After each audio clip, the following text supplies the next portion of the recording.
¿Sabías que todos tenemos discapacidad? La discapacidad es un estilo de vida. Acompáñanos con tu café a reflexionar sobre la discapacidad y la funcionalidad. Platicando Ando, un espacio para compartir pensamientos, reflexiones, vivencias e inquietudes y aprender todos de todos.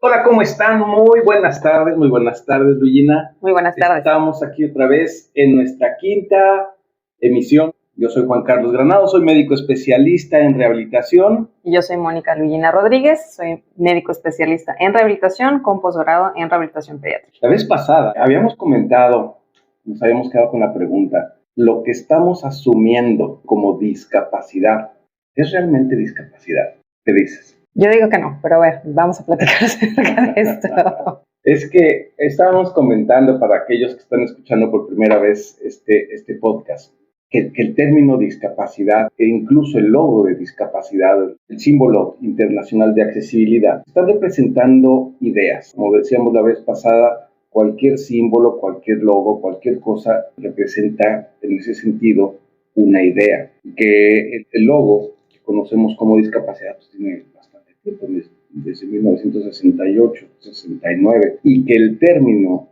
discapacidad, como lo conceptualizamos hoy, está desde hace unos 30 años, más o menos 1992. Entonces, ¿qué tan conveniente, qué tan correcto sería que esa idea evolucionara a representar lo que realmente en nuestro momento actual entendemos como discapacidad y que tiene mucho que ver con la forma como ahora se ha agregado términos o ideas como inclusión y como todas estas cosas que están sucediendo en nuestros momentos actuales, en donde están luchando diferentes grupos por ser parte integral de nuestra forma de ser, de nuestra forma de pensar y de la sociedad actual. Entonces, la pregunta era, para empezar a ver si es pertinente o no ese cambio para entender el concepto de discapacidad, si realmente lo que decimos discapacidad o persona con discapacidad realmente es discapacidad.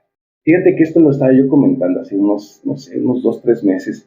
Tengo un amigo que no veía yo desde hace un tiempo y le comenté el que voy a platicar ahorita. Y es curioso, o sea, cuando estás tan inmerso en tu forma de pensar y tu forma de trabajar, no te das cuenta que a veces no estamos nombrando las cosas por su nombre. Y eso es súper interesante, creo yo es súper interesante. Quiero empezar con este asunto poniendo unos ejemplos. Cuando hablamos de persona con discapacidad, ¿en quién pensamos? ¿Tú en quién piensas? Yo te digo, una persona con discapacidad, así fuera de contexto, y luego te viene a la mente quién. Pues una persona en silla de ruedas, por ejemplo, ¿no? Tú eres de rehabilitación pediátrica, trabajas con los niños. Un niño con parálisis cerebral, por ejemplo, ¿no? Una persona con una lesión medular. Pues seguramente tú tienes que ver con niños con síndrome de Down, por ejemplo.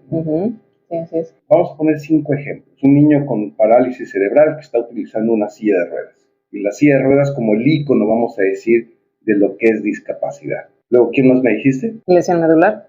Una persona con lesión medular que una de dos, o usa silla de ruedas o está en cama, ¿no? O, bueno, en una condición más ligera podría ser alguien que camina con ciertos apoyos, no tiene control sobre sus piernas, ¿no? Una persona con lesión medular que también puede ser tenga silla de ruedas o esté en cama.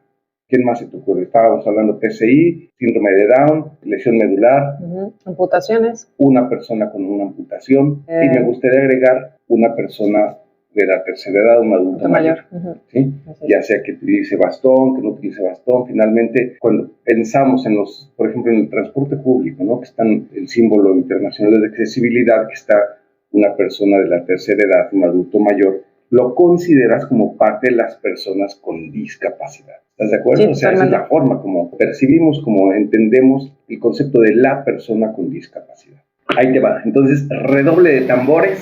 Lo que estamos viendo no es discapacidad. Lo que estamos viendo en esos 5 ejemplos no es discapacidad. Entonces, ¿qué es? Y eso te tiene que prender focos rojos porque es bien interesante y bien importante aquellos que no estamos o que no están relacionados con el concepto de discapacidad. Eso que estás viendo ahí con estas personas, estos ejemplos, no es definitivamente discapacidad. Lo que estás viendo son secuelas.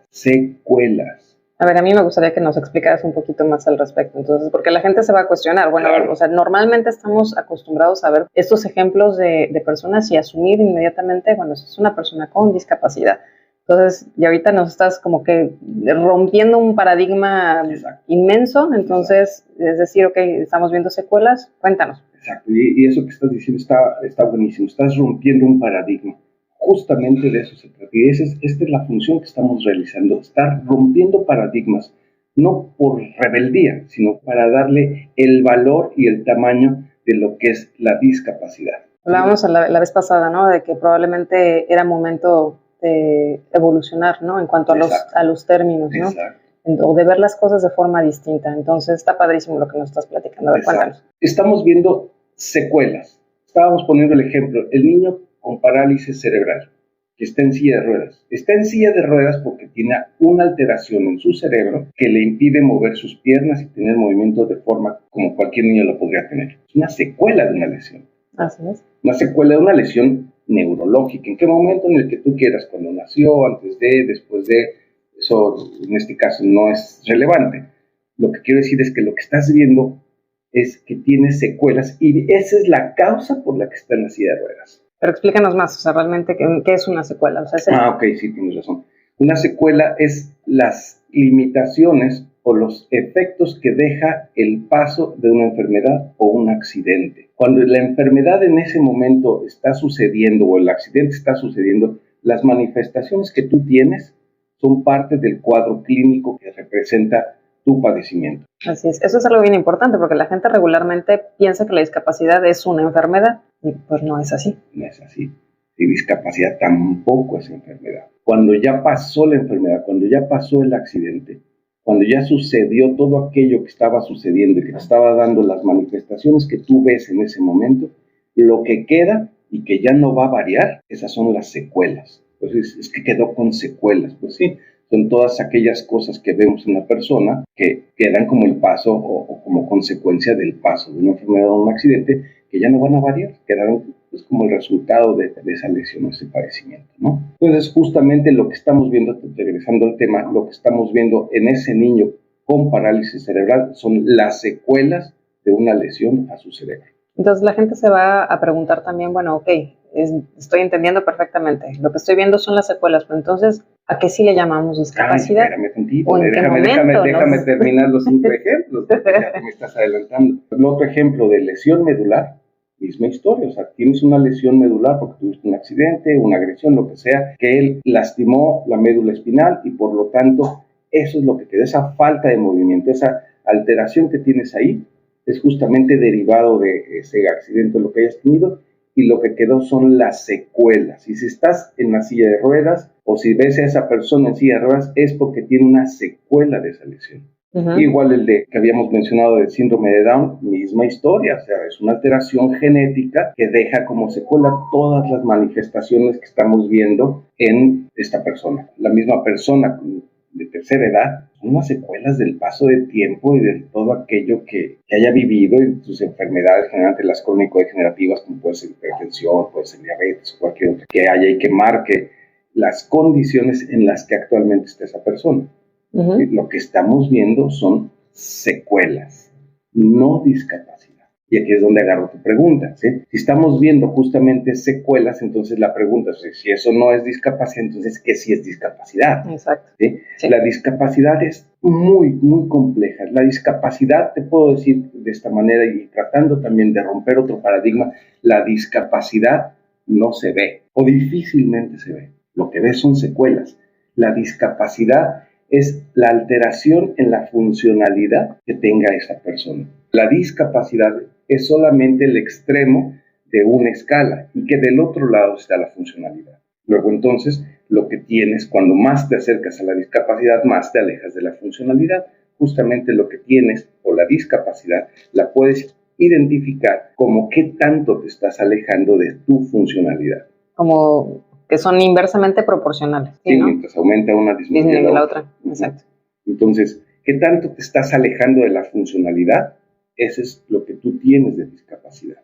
Y para saber la funcionalidad de una persona, pues tienes que preguntar, tienes que saber qué necesita hacer, qué no puede hacer. Lo que mencionábamos, no sé si te acuerdas cuando eras estudiante, que para tener una idea del grado de discapacidad de una persona tenías que analizar sus demandas funcionales. ¿Qué es lo que su realidad, lo que se espera de esa persona, necesita hacer, pero que por las condiciones de su salud o ambientales o lo que sea, no puede realizar? Esas son las demandas funcionales. Y las capacidades residuales es con lo que cuenta orgánicamente o ambientalmente para responder a esas demandas funcionales. Habíamos hablado de otros conceptos que son las barreras, todos aquellos factores que incrementan la condición de discapacidad, y los facilitadores, que son los mismos, todos aquellos elementos o factores que disminuyen la discapacidad. Entonces, un juego entre barreras, facilitadores, demandas funcionales y capacidades residuales, todo ese juego es lo que hace o en lo que resulta lo que es la discapacidad, y eso no lo vas a ver. Así es. Cuando tú ves ese mismo niño que hablábamos en silla de ruedas, no estás viendo cuánto está funcionando o cuánto no está funcionando.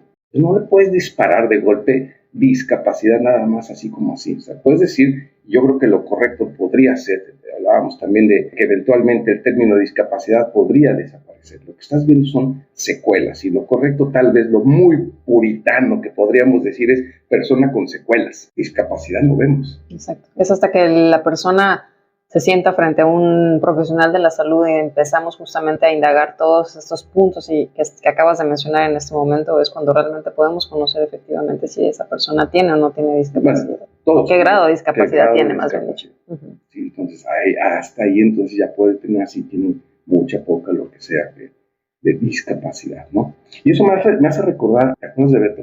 Claro, sí, por supuesto, un gran amigo. Tú lo conociste primero que yo, a Beto Gurmilán. Sí, Beto es una persona que tiene pues, secuelas por una lesión medular que tuvo cuando era pues, muy chavito. ¿Qué edad tendrá ahorita, Beto? Ahorita yo creo que tiene como unos 44 años, más o menos. Y me parece que su lesión fue alrededor de los 16. 15, ajá. Él estaba surfeando y de repente vino una ola y esa ola lo revolcó, y desafortunadamente pues sufre una lesión medular a nivel de su cuello, ¿no? A nivel cervical, dejándolo pues básicamente pues con una cuadriplegia, ¿no? En la cama durante mucho tiempo, ¿no? Sin poder mover los brazos ni las piernas. Así es. Esa historia está muy intensa. O sea, es la historia de mucha gente, seguramente. Un chiquillo, 15 años, pues, que tienes la vida por delante, ¿no? Y le encanta surfear y le encanta vivir, y él mismo se describe como el líder del grupo de niños de la secundaria y todas estas cosas, y de un momento a otro. En esa época, cuando la vida se te hace fácil, ¿no? O sea, como todo o sea, fácil, crees que eres dueño del mundo, ¿no? Y de repente sucede una situación así que te cambia completamente, te cambia la vida. De un segundo. Así es, porque no es nada, pues una situación, nada de esto es transitorio, ¿no? O sea, de repente te levantas de tu cama ese día, vas, te quieres ir a divertir a la playa y de repente pues, no regresas, quién sabe cuánto tiempo después, ¿no?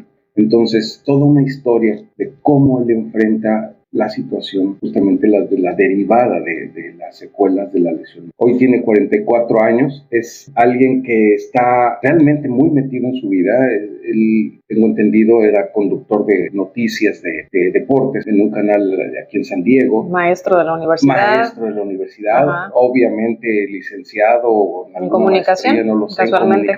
En comunicación. Uh-huh. Surfea o sigue surfeando, se tira por el paracaídas. Cosa que, por cierto, ni Juan Carlos ni yo jamás hemos hecho, ¿no? O sea, entonces es justamente pues ahí donde aterrizamos el punto, ¿no? O sea, una persona que vemos en una silla de ruedas con una cuadriplegia por una lesión medular, le decimos tiene una discapacidad, ¿no? Seguramente es una discapacidad muy severa y hace cosas más grandes que tú y yo jamás hemos hecho. ¿No? Él maneja su camioneta. Su propia camioneta. Sí, claro. Y de hecho se acaba de casar, así que un mes, una cosa así, se acaba de casar. Bueno, Beto escribió su historia en un libro que se llama Desde mi silla, y nosotros mencionamos en nuestro libro justamente parte de su historia, ejemplificando el hecho de que, palabras más, palabras menos, si tú ves a Beto, es probable que te confundas. Porque vas a creer que se trata de una persona con discapacidad y probablemente no tenga más discapacidad que tú y yo, o tú o yo, porque evidentemente está sentado en una silla de ruedas y desde ahí realiza su vida. Y como él dice, no puedo mover el 80% de mi cuerpo, sí, pero si metemos al juego Otra vez, barreras, facilitadores, demandas funcionales, capacidades residuales, la ecuación le sale no tan desfavorable. ¿Por qué? Porque al final sus demandas funcionales las está realizando con sus capacidades residuales. Tiene la ayuda de una camioneta adaptada, tiene la ayuda de su familia, la ayuda de amigos en cuanto a que le ayuda, por ejemplo, para surfear, lo llevan sus amigos. Obvio, no se mete él al agua. Sus amigos lo toman, lo cargan, lo suben en la tabla y lo deslizan. Para aventarse de paracaídas no se avienta él solo, o sea, se sube al avión, suben al avión, se amarra, se ajusta junto con el instructor y se tira. Tiene esos facilitadores, pero al final cumple su función. Así es. Al final realiza su tarea, sus demandas funcionales las está realizando. Que incluso, o sea, este mismo ejemplo que dices, o sea, de cuando te tiras de un paracaídas, la verdad es que las primeras veces que las personas se tiran de un paracaídas, nunca te avientas solo, siempre te avientas con el instructor. Entonces, si lo comparamos realmente entre Beto y si tú y yo nos aventáramos por primera vez, pues estaríamos en las mismas. No, yo no me aviento, pero ni de chiste. No. Y el ejemplo tiene lugar, sí, claro. Porque tú no te avientas en paracaídas. No. Pero parte de tus demandas funcionales no son aventarte de un paracaídas. Así es. ¿Sí? No podemos decir lo mismo, por ejemplo, de un soldado, que es justamente paracaidista. Sus demandas funcionales son que se tire de paracaídas. Uh-huh. Ahí, en ese punto tan sensible es donde estriba el detalle de que si realmente es necesario que lo hagas o no. Y que tanto el no hacerlo representa una discapacidad. Sí, de súper de acuerdo. Entonces, resumiendo, es justamente eso. Lo que tú ves en lo que normalmente o lo que habitualmente o lo que tradicionalmente decimos persona con discapacidad, no es discapacidad. Lo que tú estás viendo son secuelas. A ver, échate otro ejemplo, los que para que quede más claro. Otro ejemplo padrísimo es, por ejemplo, Oscar. Claro. Oscar también es un muy buen amigo nuestro, de hecho fue compañero mío del trabajo. Él desde niño tuvo un accidente, él perdió su mano, una de sus manos. Esto es un accidente, está muy gráfico. Tienes que decir, se le ocurrió de chavito meter la mano ahí. Una moledora de carne. Un molino de carne. Y pues la mano la perdió, ¿no? Claro. Entonces, pero Oscar, la verdad es que era una cosa impresionante verlo trabajar. O sea, él trabajó como ingeniero en sistemas y tú dices, bueno, pues andaba siempre entre cables, tecleando la computadora, pero utilizaba su mano con que la tenía mano remanente y su muñón. Igual, o sea, lo veías tecleando ahí con el muñón y escribía a veces hasta más rápido que lo que yo podía escribir, ¿no? Y yo lo vi amarrarse las agujetas. Ah, claro, sí. En realidad tiene una vida normal. Lo interesante y lo relevante de la historia que tú dices, que también está en nuestro libro, es que muchas veces se intentó adaptarle una prótesis. Desde niño se le intentó adaptar una prótesis porque así mandan los cánones, porque así manda lo que te tiene que hacer con una persona con amputación. Así es. Y al final no pudo adaptarse a la prótesis, finalmente no le permitió funcionar la prótesis, y la prótesis representaba una barrera. Más que un facilitador, así es. Más que un facilitador, y entonces lo rechazan, no puede usarla, y ahora funciona mejor sin prótesis. Al final, lo que está haciendo es cumpliendo sus demandas funcionales con sus capacidades residuales. Eso es algo bien importante que tenemos que tener todos bien definido. Tanto el personal de salud, o sea, nosotros como médicos que nos dedicamos a la discapacidad, como incluso hasta la familia, Te explico, te doy otro ejemplo. Tenía yo una niña cuando estaba yo trabajando en Guadalajara, que me llegó a la consulta, estaba con su silla de ruedas, estaba muy funcional, perfectamente andaba de arriba para abajo con su silla. Y estaba la mamá pero así empecinada, de que es que yo quiero que mi niña se pare con un aparato largo, ¿no? Que básicamente pues son una serie de fierros que se colocan en la cintura, a nivel de las rodillas, en los tobillos, como para mantener a la persona de pie, ¿no? Entonces, y ella decía, pues es que yo me canso mucho, yo no me gusta el aparato, me estorba. Y la niña, pues ya era una muchachita. Y ya una vez finalmente se lo adaptaron. Sí, era una muchachita ya como de 15, 16 años, en donde ella pues era muy consciente de la situación y que expresaba su sentir, ¿no? Y decía, pues es que no, esto no me gusta, ¿no? Yo estoy muy bien en mi silla, me traslado perfectamente en ella, estoy ya muy funcional en ella, ¿por qué me quieren adaptar esta cosa que no? Y la mamá estaba, no, pues es que sí, es que para que te pares y para que andes caminando, y se fatigaba horriblemente, ¿no? Entonces, finalmente, ¿qué sucedió? Pues que acabó en su silla y pues adiós el aparato largo, ¿no? Es un ejemplo muy, muy ilustrativo de que todo aquello que pudieras creer que te va a ayudar a funcionar como un facilitador, termina siendo una barrera. Ujú. Esa es la parte muy delicada de lo que significa la discapacidad. Un equilibrio muy dinámico entre barreras, facilitadores, ambiente, condiciones de salud, las demandas funcionales y las capacidades residuales. Hay que considerar, quédense con esto, lo que estamos viendo en las personas, que tradicionalmente les decíamos personas con discapacidad, no es discapacidad. Lo que estamos viendo son secuelas. Y podríamos quedarnos con la frase, secuelas vemos, Discapacidades no sabemos. Está buenísimo. Entonces, ojalá que vamos a llamarle a Beto Gurmilán para que de su viva voz él nos cuente su historia y nos cuente las cosas que ha aprendido, porque tiene mucha enseñanza en su historia de vida de cómo ha enfrentado la situación y toda la riqueza que le ha sacado la experiencia, que digo, no es una cosa deseable, pero finalmente si ya lo estás enfrentando, pues mejor conviértelo en algo a favor y no algo en contra. Él se dedicó a ver justamente lo que tú siempre dices, ¿no? Que es ver hacia la funcionalidad en vez de ver hacia la discapacidad. Nos despedimos, nos quedamos con esta y ojalá que Beto nos quiera conceder la entrevista para la siguiente semana. Síganos, por favor, como siempre, en nuestras redes sociales, que es www.discapacidadunestilodevida.com. Estamos en YouTube, en Facebook, en Twitter, en Instagram, pues en todas partes, básicamente en el mismo nombre. Discapacidad, un estilo de vida. Así es. Sí, y por favor, no dejen de revisar nuestro libro, yo creo que les va a traer mucha información. Nuestro libro lo pueden encontrar en Amazon como Todos tenemos discapacidad, un estilo de vida. También se puede conseguir en papel. Claro, no, pero también lo pueden encontrar, si no tienen Amazon, pues lo pueden buscar también en Google Play. Exactamente. Nos despedimos, les enviamos un abrazo fraterno. Donde quiera que estén. No dejes de leer nuestro libro y adquiere tu ejemplar ahora. Búscalo por Amazon o en Google de tu país como Todos tenemos discapacidad, un estilo de vida. Y no olvides suscribirte a nuestro canal.